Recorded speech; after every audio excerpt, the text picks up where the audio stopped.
A água no Pacífico tropical oriental tem uma cor que não se encontra em nenhum outro oceano do planeta.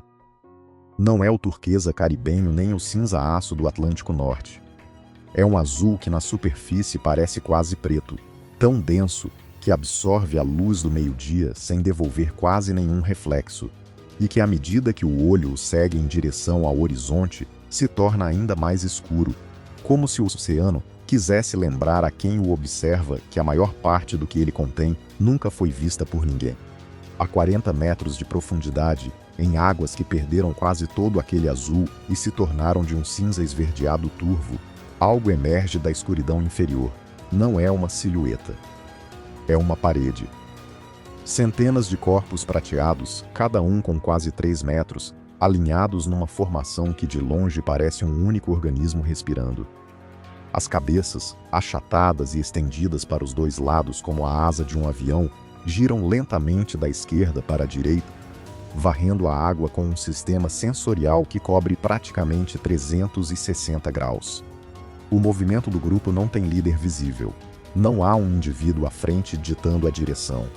E, ainda assim, o cardume inteiro gira, sobe, se contrai e se expande como se compartilhasse um único sistema nervoso. O tubarão-martelo em cardumes de várias centenas de indivíduos em alguns dos pontos mais remotos do Oceano Pacífico. E ninguém, até hoje, sabe com certeza completa por que o Pacífico. 63 milhões de milhas quadradas de água salgada. 1/3 da superfície do planeta coberta por um único corpo d'água, tão extenso que, se fosse possível colocar todos os continentes sobre ele, ainda sobraria espaço livre nas bordas. O oceano mais profundo, com a Fossa das Marianas descendo quase 11 mil metros abaixo da superfície, uma distância vertical que supera a altura do Monte Everest com folga. O oceano geologicamente mais antigo, com sua crosta oceânica, se formando e se reciclando num ciclo que está em curso desde muito antes de existirem os continentes que hoje reconhecemos nos mapas, e, dentro dessa imensidão, zonas específicas onde a confluência de correntes, montes submarinos e afloramentos de águas profundas cria focos de vida que concentram uma biodiversidade desproporcional em relação ao vazio relativo que os cerca. Ilhas oceânicas remotas formadas por atividade vulcânica, cordilheiras submarinas que nunca alcançam a superfície, pontos onde o fundo do oceano se eleva o suficiente para que as correntes profundas, carregadas de nutrientes durante anos de escuridão nas profundezas, colidam com a rocha e subam em direção à luz. Nesses pontos, o Pacífico revela o que realmente é por trás de sua aparência de deserto azul. O palco de algumas das congregações de predadores mais numerosas e mais diversas existem na Terra. Um reino que funciona há centenas de milhões de anos, que sobreviveu a 5 extinções em massa, e que nas últimas décadas começou a mostrar rachaduras que o oceano, pela primeira vez em sua história, não consegue reparar sozinho o tubarão-martelo, Sphyrna lewini. Tem uma das anatomias mais reconhecíveis e menos compreendidas de qualquer animal marinho. A estrutura achatada e alongada de sua cabeça, o que os cientistas chamam de cefalofólio, não é um capricho evolutivo surgido de um processo aleatório. É um órgão sensorial completo distribuído sobre uma superfície muito maior do que a de qualquer tubarão de morfologia convencional. Ao longo de toda a borda anterior dessa cabeça estão distribuídas as ampolas de Lorenzini, os eletroreceptores que detectam campos elétricos gerados pela atividade muscular de outros animais. Num tubarão de focinho convencional, esses receptores ficam concentrados numa área relativamente pequena ao redor do nariz. No tubarão-martelo, por estarem distribuídos sobre uma superfície que pode superar 1 metro de largura nos indivíduos adultos, funcionam como uma antena de varredura de alta resolução. O animal detecta o sinal elétrico de uma presa enterrada sob a areia e, ao mover a cabeça de um lado para o outro durante a natação, um movimento constante e rítmico que caracteriza a forma de nadar dessa espécie, triangula a posição exata desse sinal com uma precisão que nenhum tubarão de cabeça convencional consegue igualar.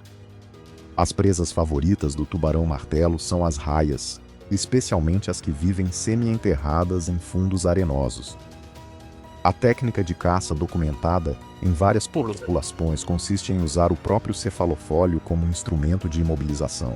O tubarão pressiona a cabeça contra o fundo arenoso, imobilizando a raia contra o substrato antes que ela consiga acionar seu ferrão defensivo. É um movimento que exige coordenação precisa entre a detecção elétrica, que indica onde está a raia sob a areia, e o controle motor necessário para imobilizá-la no ângulo correto. Os tubarões-martelo jovens mostram uma falta de jeito nessa técnica que desaparece com a idade e a prática, o que sugere um componente de aprendizado individual em vez de uma programação puramente instintiva. O cefalofólio oferece ainda uma vantagem hidrodinâmica que engenheiros navais têm estudado com atenção. Ao funcionar como uma superfície de sustentação adicional, semelhante em princípio às asas de proa de alguns desenhos de embarcações de alta velocidade, permite ao tubarão-martelo realizar curvas mais fechadas e mudanças de direção mais bruscas do que um tubarão de silhueta convencional conseguiria executar com a mesma musculatura. Numa perseguição a uma raia que tenta escapar em terreno aberto, essa agilidade extra pode ser a diferença entre a captura e a fuga. Mas o que tornou o tubarão-martelo um dos animais mais estudados e mais fotografados das últimas décadas não é essa técnica de caça individual. É o comportamento de formar cardumes de centenas de indivíduos em pontos muito específicos do oceano, especialmente ao redor de montes submarinos e ilhas oceânicas remotas no Pacífico tropical oriental.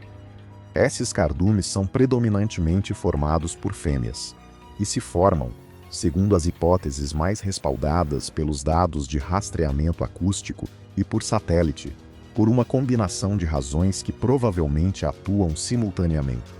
A primeira é termorreguladora. Os tubarões-martelo preferem águas relativamente quentes para sua atividade social, mas se alimentam em águas mais frias e profundas, onde está a maior concentração de presas.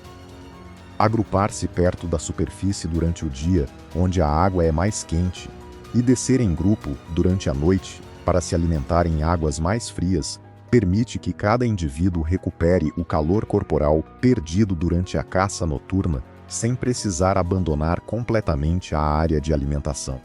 A segunda hipótese é social e reprodutiva. Os cardumes de tubarão-martelo têm uma estrutura hierárquica observável.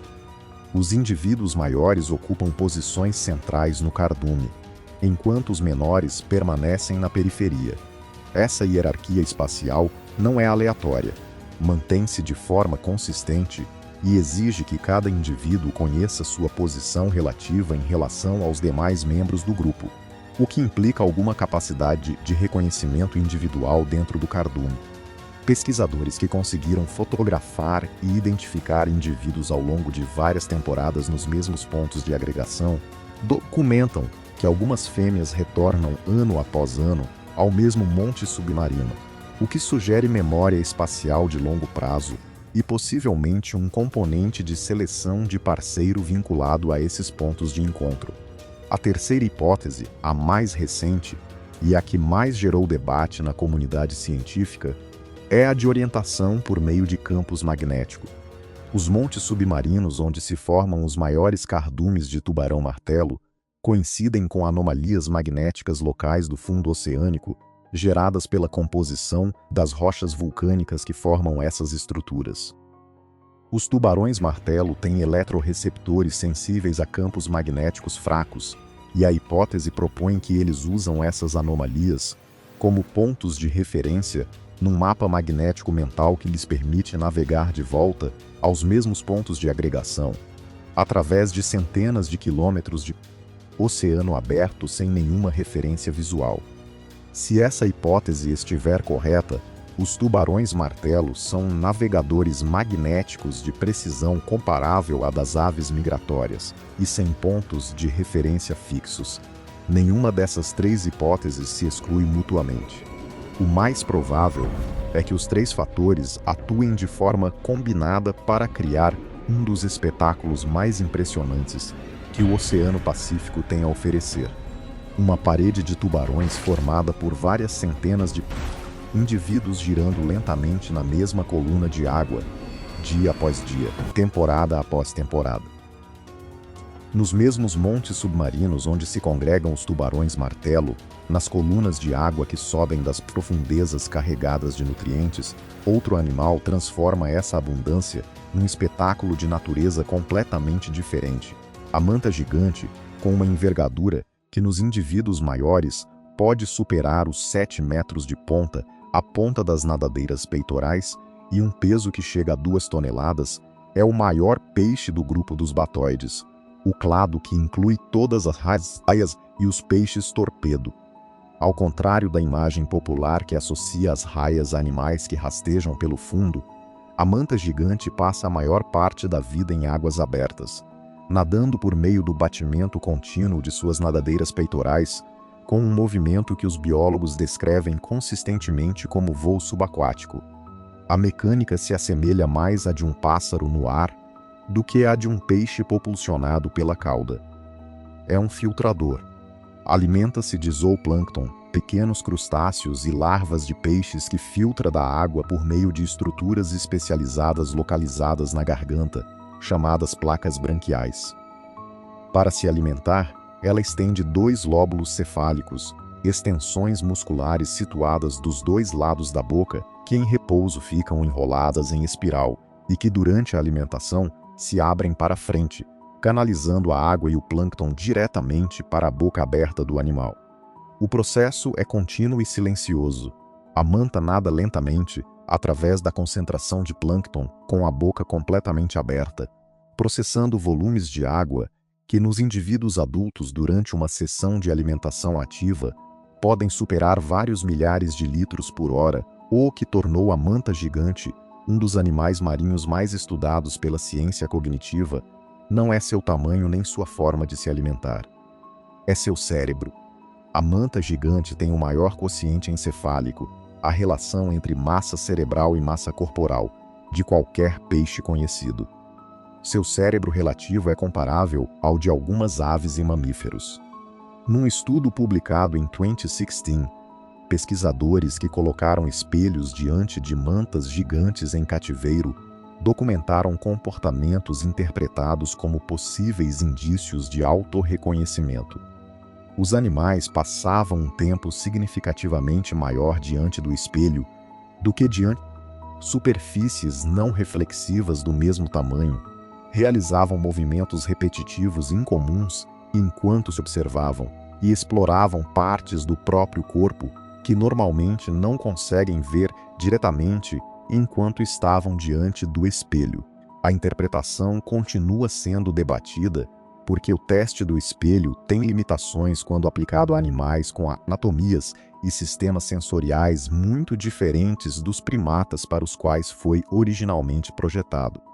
Mas o que não está em debate é que a manta gigante apresenta comportamentos de curiosidade ativa diante de objetos e situações inéditas, capacidade de aprendizado individual e comportamentos sociais complexos que vão muito além do que se esperaria de um simples filtrador de plâncton. As mantas gigantes visitam estações de limpeza com uma regularidade que sugere planejamento. Recifes ou formações rochosas específicas removem parasitas e peixes limpadores, removem parasitas e tecido morto de sua pele. O notável é que elas ajustam sua velocidade de natação e sua postura corporal de maneiras específicas para facilitar o acesso dos peixes limpadores a áreas concretas de seu corpo, incluindo o interior das brânquias, ajustando essa postura em resposta ao comportamento dos peixes limpadores durante a sessão. A resposta contingente às ações do outro. Isso exige uns contingentes processamentos do outro. Isso exige um sistema mais sofisticado do que a maioria dos peixes possui. Sua taxa reprodutiva é uma das mais baixas entre os peixes marinhos. Uma fêmea dá à luz a um único filhote depois de uma gestação de mais de 1 ano, e o intervalo entre partos pode ser de 2 a 3 anos. Esse ritmo tão lento faz com que qualquer pressão de pesca sobre a espécie tem efeitos que podem levar décadas para serem revertidos, mesmo que a pressão cesse completamente. Sob a superfície, nas águas onde os cardumes de tubarão-martelo e as mantas gigantes compartilham espaço com as correntes ascendentes, há um terceiro protagonista que opera com uma estratégia completamente diferente: a velocidade pura e a coordenação entre predadores que não têm vínculo social duradouro entre si. O peixe-vela do Pacífico é considerado um dos animais mais rápidos do oceano. As estimativas de sua velocidade máxima variam conforme a metodologia empregada, mas mesmo os valores mais conservadores, entre 50 e 70 km por hora em rajadas curtas, durante a fase de ataque, o colocam entre os peixes mais velozes que existem. Seu nome vem da nadadeira dorsal, uma estrutura membranosa que nos indivíduos adultos pode ser mais alta do que a própria altura do corpo do peixe, debruada de um azul intenso que faz o animal parecer construído para a velocidade mesmo quando está imóvel. Essa nadadeira normalmente permanece recolhida contra o dorso durante a natação de cruzeiro, reduzindo a resistência hidrodinâmica. Durante a caça, ela se abre por completo. O efeito dessa abertura sobre as presas é duplo. Aumenta visualmente o tamanho aparente do animal, o que pode ter efeito intimidador sobre os cardumes de sardinhas ou anchovas que constituem sua presa principal. E, segundo hipóteses recentes baseadas em análises de temperatura da pele durante o esforço, pode ajudar a dissipar o calor metabólico gerado pela musculatura em pleno sprint, funcionando como um radiador que evita a hipertermia durante os ataques mais intensos. A técnica de caça cooperativa do peixe-vela foi documentada com câmeras de alta velocidade no Pacífico tropical oriental. O que essas gravações mostram é um sistema de revezamento entre múltiplos indivíduos atacando o mesmo cardume de presas. Cada peixe-vela realiza uma investida rápida com o bico estendido, golpeando lateralmente os peixes do cardume para feri-los ou atordoá-los, e se retira antes que o cardume consiga se reorganizar, permitindo que outro indivíduo realize seu próprio ataque sobre um cardume ainda desorganizado pela investida anterior. O bico, uma extensão óssea da mandíbula superior, que pode representar até 1/4 do comprimento total do corpo, não é usado principalmente como arma de perfuração, mas como arma contundente de alta velocidade. O golpe lateral contra o corpo de um peixe pequeno causa dano físico suficiente para incapacitá-lo sem a necessidade de empalá-lo. A cooperação entre esses indivíduos não se baseia em nenhuma relação social estabelecida previamente. Os peixes-vela que participam juntos de um ataque a um cardume de sardinhas podem não ter nenhuma outra interação entre si fora desse contexto específico. O que os mantém coordenados durante o ataque é a resposta em tempo real de cada indivíduo ao comportamento dos demais e ao estado do cardume de presas. Uma forma de cooperação oportunista que produz resultados comparáveis aos da cooperação planejada de predadores com vínculos sociais mais permanentes. Nas profundezas mais escuras do Pacífico Oriental, longe da luz que alcança os montes submarinos, onde se congregam os tubarões-martelo, vive um dos cefalópodes mais estudados e mais temidos pelos pescadores da região. A lula de Humboldt pode alcançar 2 metros de comprimento e 50 kg de peso. Vive principalmente nas águas frias e ricas em oxigênio da corrente de Humboldt, que percorre a costa ocidental da América do Sul.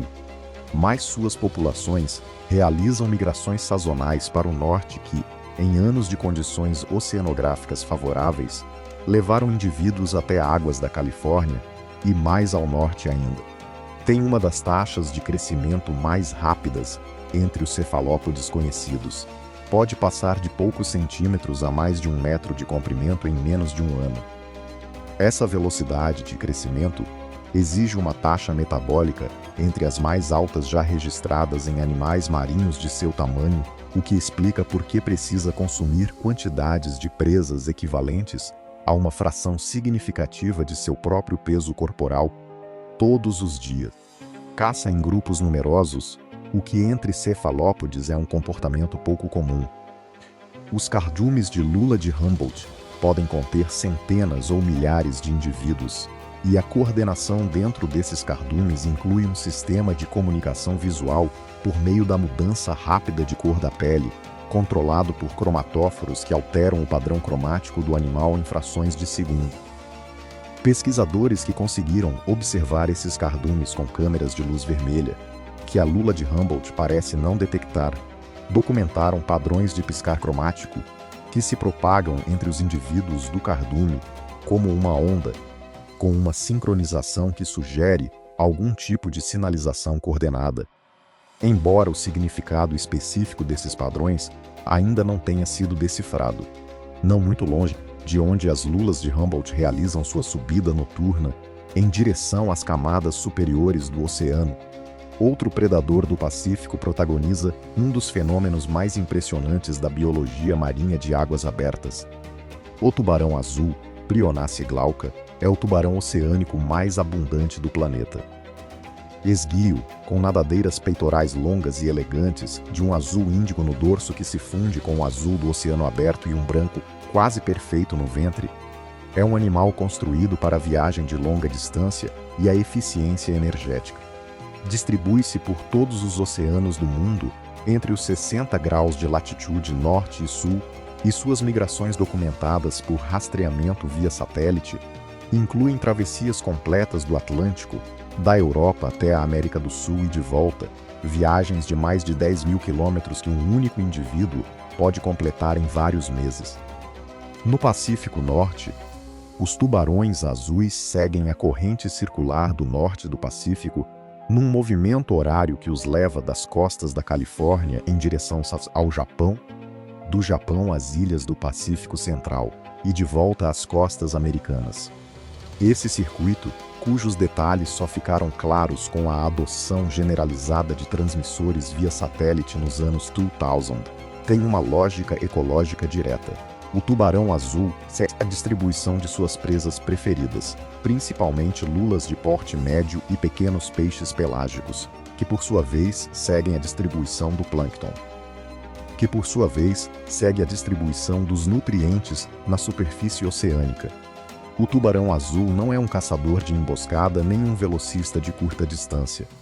É um explorador de longa distância que percorre enormes áreas de oceano aberto em busca de concentrações de presas e que, ao encontrá-las, explora essa concentração com um apetite que os pescadores que trabalham nas zonas de maior densidade dessa espécie descrevem como inesgotável. As agregações de tubarão azul em zonas de alta produtividade do Pacífico Norte, durante os meses de verão, podem incluir dezenas ou centenas de indivíduos se alimentando na mesma área de água durante dias consecutivos. A vulnerabilidade dos tubarões azuis à pesca incidental, capturados acidentalmente em espinhéis direcionados a outras espécies, transformou-os numa das espécies de tubarão com maior mortalidade documentada por atividade pesqueira humana. Com dezenas de milhões de indivíduos capturados anualmente, a maioria descartados ou aproveitados para o mercado de barbatana, a população global de tubarão azul é talvez a que suporta a maior pressão de extração entre todos os tubarões pelágicos do planeta. O fato de a espécie ainda não estar catalogada como ameaçada diz mais sobre sua abundância histórica do que sobre o nível de pressão a que se está submetida. As correntes do Pacífico não são uniformes. São um sistema de rios dentro do oceano, massas de água com temperaturas, salinidades e velocidades de fluxo distintas, que se movem umas sobre as outras, se misturam em alguns pontos e permanecem separadas em outros por milhares de quilômetros. Essa estrutura de correntes determina quais nutrientes chegam a quais zonas da superfície em quais momentos do ano, e essa distribuição de nutrientes determina o que há para comer. E, portanto, onde estão os predadores? A corrente de Humboldt, que flui para o norte ao longo da costa ocidental da América do Sul, transporta água fria desde latitudes subantárticas, onde essa água fria encontra os ventos alísios que empurram a água superficial para o oeste. ocorre um processo de afloramento costeiro que traz água das profundezas até a superfície. Essa água profunda, que passou anos ou décadas acumulando nitrogênio, fósforo e silicatos na escuridão do fundo, sem poder chegar à zona iluminada onde seriam consumidos, explode em produtividade quando finalmente alcança a luz. O fitoplâncton que cresce sobre essa fertilização natural é a base de uma pirâmide trófica que inclui as maiores biomassas de peixes pequenos do Pacífico, que por sua vez alimentam aves marinhas, leões marinhos, atuns, tubarões e baleias. As ilhas oceânicas remotas do Pacífico tropical oriental funcionam como oásis de vida em meio a águas que em outras zonas do trópico seriam relativamente pobres em nutrientes. A topografia submarina dessas ilhas, formadas por vulcões que em muitos casos se construíram ao longo de milhões de anos de atividade eruptiva antes de alcançar a superfície, cria uma estrutura tridimensional submarina de cristas, vales e cânions, que interage com as correntes oceânicas maiores para produzir afloramentos locais de água nutritiva. Nesses pontos, a produtividade primária, a quantidade de matéria orgânica produzida pelo fitoplâncton, pode ser várias vezes superior à das águas abertas ao redor. É nessas ilhas que as concentrações de tubarões, raias, atuns e outros grandes pelágicos atingem densidades sem comparação em nenhum outro ponto do Pacífico tropical. Nas águas das Ilhas Galápagos, onde além disso a confluência da corrente de Humboldt com a corrente equatorial quente cria condições oceanográficas únicas, os tubarões martelo de cabeça arredondada se agregam em cardumes que em certas épocas do ano chegam a contar centenas de indivíduos ao redor dos montes submarinos periféricos do arquipélago. Os tubarões sedosos, os tubarões das Galápagos e os tubarões Nurse só compartilham o recife com as mantas gigantes, os tubarões baleia e os golfinhos, criando uma densidade de predadores pelágicos que os biólogos marinhos que trabalham nessas águas descrevem como incomparável em qualquer outro lugar do oceano. O tubarão-baleia merece atenção específica em qualquer relato sobre os predadores do Pacífico. Embora o termo predador aplicado a esse animal exija uma revisão de seu significado habitual. Com entre 12 e 18 metros de comprimento e até 20 toneladas de peso, o tubarão-baleia é o maior peixe do planeta. E o que esse peixe gigantesco come é plâncton, peixes de 4 centímetros e ovos de peixe que filtra da água com a mesma mecânica de filtração usada pelas baleias de barbatana, mas num animal que é indiscutivelmente um peixe, com brânquias e sangue frio, e as escamas diminutas que caracterizam os tubarões. A boca do tubarão-baleia pode se abrir até 1,5 metros de largura. Nas zonas de maior densidade de plâncton, o animal realiza o comportamento que os pesquisadores chamam de alimentação vertical. Ele coloca a cabeça para fora da água e aspira ativamente a camada superficial mais rica, sugando a água com plâncton por meio de uma bomba bucal que produz um fluxo de entrada visível à distância. Não há nenhum outro tubarão que se alimente dessa maneira. É um comportamento que parece ter evoluído especificamente como resposta às agregações de zooplâncton e de ovos de peixe na camada superficial do oceano tropical, que em certos momentos do ano são tão densas que se torna mais eficiente aspirá-las ativamente do que nadar entre elas com a boca aberta. O tubarão-baleia tem ainda uma pele que pesquisadores de visão computacional começaram a utilizar de maneira inesperada. O padrão de manchas brancas sobre fundo cinza escuro é único em cada indivíduo, comparável em sua especificidade identificativa à impressão digital humana. Algoritmos de reconhecimento de padrões desenvolvidos originalmente para mapear a posição das estrelas em imagens astronômicas foram adaptados para identificar tubarões-baleia individuais a partir de fotografias de seu padrão de manchas, e o banco de dados global que geraram já inclui vários milhares de indivíduos identificados em diferentes oceanos, o que permitiu rastrear movimentos migratórios de longa distância, que de outra forma teriam sido impossíveis de documentar. O tubarão-martelo comum está catalogado como em perigo crítico de extinção pela União Internacional para a Conservação da Natureza, a categoria mais alta de ameaça antes da extinção no estado selvagem. A razão principal é a demanda por barbatanas de tubarão para sopa, um produto de alto valor em certos mercados do leste asiático, combinada com a biologia reprodutiva da espécie. Maturidade sexual tardia, entre 8 e 12 anos, e ninhadas de 15 a 30 filhotes, com um intervalo reprodutivo de pelo menos 2 anos entre partos. As barbatanas do tubarão-martelo são especialmente valorizadas nesse mercado por seu tamanho e pela forma reconhecível de seu perfil, o que fez dessa espécie um alvo prioritário da pesca direcionada à captura de barbatanas, uma prática em que o tubarão é capturado, tem suas barbatanas removidas no barco, e o corpo, que pode continuar vivo nesse momento, é devolvido ao mar, onde morre por asfixia, por não conseguir nadar para manter a passagem da água pelas brânquias, ou por sangramento. As grandes agregações de tubarão-martelo nos montes submarinos do Pacífico tropical oriental mostraram declínios documentados em vários dos pontos mais conhecidos, com reduções no tamanho dos cardumes observados que em alguns casos superam 80% em relação aos registros de 30 anos atrás. Os cardumes de centenas de indivíduos que eram comuns em certas épocas do ano nos anos 80 e 90 se reduziram, em muitos pontos, a dezenas ou a grupos de menos de 20 animais.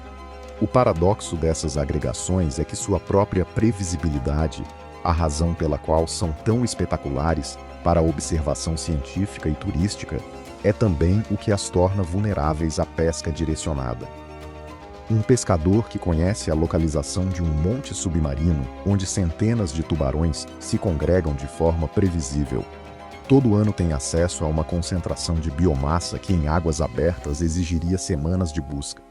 A manta gigante está catalogada como em perigo pela UICN, com a demanda por suas placas branquiais em mercados de medicina tradicional asiática como um dos principais impulsionadores de uma pesca direcionada que aumentou drasticamente a partir dos anos 2000, quando a demanda por barbatanas de tubarão começou a ser objeto de regulamentações mais rígidas, e alguns mercados buscaram substitutos. As mantas, a cujas placas branquiais se atribuem propriedades medicinais sem nenhuma base em evidência científica, tornaram-se alvo de uma pesca que sua taxa reprodutiva de um filhote a cada vários anos não consegue absorver.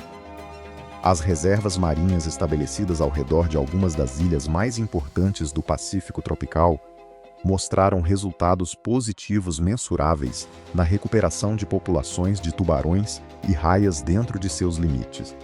A Zona Marinha das Galápagos, o Parque Nacional Coco, na Costa Rica, e a Reserva das Ilhas do Pacífico Sul colombiano geraram dados de recuperação de populações de tubarão-martelo que os pesquisadores que os analisam descrevem como animadores, porém frágeis. As espécies migratórias que passam parte do ano em zonas protegidas podem passar outra parte em águas internacionais ou em zonas com regulamentações menos rígidas, onde a proteção que recebem dentro da reserva é anulada em semanas de exposição à pesca sem regulamentação.